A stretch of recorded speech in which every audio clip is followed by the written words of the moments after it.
പറക്കും കളിയ ടാസ്ക് അങ്ങനെ വീണ്ടും അടുത്ത ഘട്ടത്തിലേക്ക് എത്തിയിരിക്കുകയാണ്. ഇതിൽ ശരിക്കും പറഞ്ഞാൽ ഇപ്പോൾ ബിഗ് ബോസ് കൊടുത്തിരിക്കുന്ന ഒരു അവസരം എന്ന് പറയുന്നത് ഒരു ബ്ലാക്ക് ബോൾ കൊടുത്തിട്ടുണ്ട്. ആ ബ്ലാക്ക് ബോൾ ആരാണോ എടുക്കുന്നത് അപ്പോൾ ടാസ്ക് റദ്ദായിട്ട് വീണ്ടും പുനരാരംഭിക്കുന്ന തരത്തിലോട്ട് കാര്യങ്ങൾ മാറും. ഇപ്പോൾ 2 തവണയായിട്ടുണ്ട്.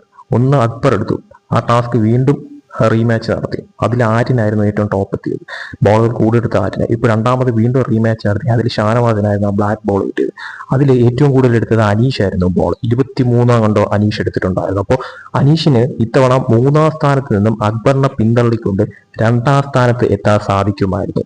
ഈ ഒരു ടാസ്ക് ഇപ്പോൾ റദ്ദാക്കിയില്ലായിരുന്നു. പക്ഷെ ഇത് ഷാനവാസ് റദ്ദാക്കിപ്പിച്ചു. അതായത് ബോൾ കിട്ടിയത് ഷാനവാസിനായിരുന്നു.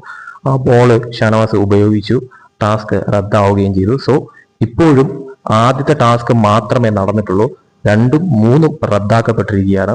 മൂന്നാമത് വന്ന ആ ഒരു ടാസ്കിൽ അക്ബറിനെ പിന്തള്ളിക്കൊണ്ട് അനീഷ് 2-ാം സ്ഥാനത്ത് വന്നതാണ്. പക്ഷേ ആ ടാസ്ക് റദ്ദായത് കൊണ്ട് തന്നെ അനീഷിന് ആ 2-ാം സ്ഥാനത്ത് എത്താൻ സാധിച്ചതുമില്ല. അക്ബർ തന്നെ 2-ാം സ്ഥാനത്ത് തുടരുകയും ആര്യൻ 1-ാം സ്ഥാനത്തും 3-ാം സ്ഥാനത്ത് അനീഷും തുടരുകയാണ് ഇപ്പോൾ. പക്ഷെ അനീഷിനത് നല്ല ഫീൽ ആയിട്ടുണ്ട്, അത് വേറൊരു കാര്യം. പക്ഷെ മറ്റൊരു കാര്യമുണ്ട്, കാരണം ഇവർക്ക് ഈ കൊടുത്ത അവസരം ഇവർ വെറുതെ പാഴാക്കി കളയുന്നുണ്ട് എന്ന് തോന്നുന്നുണ്ട്. കാരണം 3 അവസരം മാത്രമേ ഉള്ളൂ ആ ബ്ലാക്ക് ബോൾ ഉപയോഗിക്കാനായിട്ടുള്ളൂ. അത് 3 ദിവസമുണ്ട് ഈ ടാസ്ക്. അത് ഇന്നുകൊണ്ട് തന്നെ അവർ തീർത്തു കഴിഞ്ഞാൽ നാളെ മുതൽ അവർ എന്ത് ചെയ്യുമെന്ന് അറിയത്തില്ല.